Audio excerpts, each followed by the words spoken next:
Friends. तो आज का हमारा टॉपिक रहने वाला है प्लांट सेल और एनिमल सेल के बीच में डिफरेंस। हम इसमें अलग अलग पॉइंट्स देखेंगे। पहले तो हमें ये पता होना चाहिए कि जो सेल है वो क्या होती है।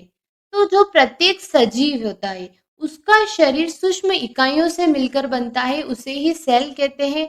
और जो सेल है वह हमारे शरीर की संरचनात्मक और क्रियात्मक इकाई होती है, यानी कि इसी से हमारे शरीर का निर्माण होता है। और इसकी खोज किसने की थी? रॉबर्ट हुक ने की थी। तो पहला पॉइंट है कोशिका भित्ति।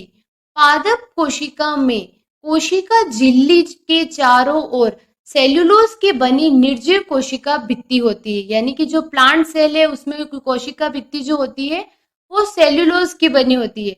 जबकि जंतु कोशिका में कोशिका भित्ति बिल्कुल नहीं होती है। जंतु कोशिका में कोशिका भित्ति का अभाव होता है।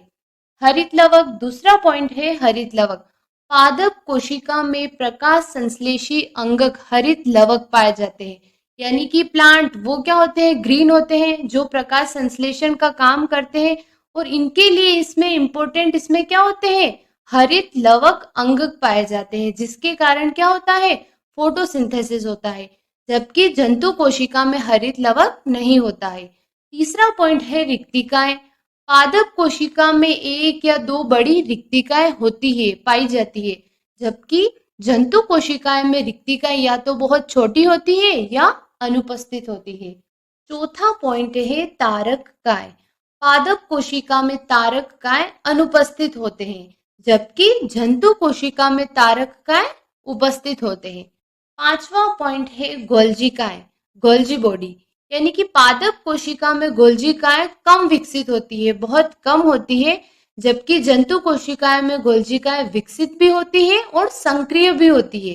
छठा पॉइंट है संचित भोजन।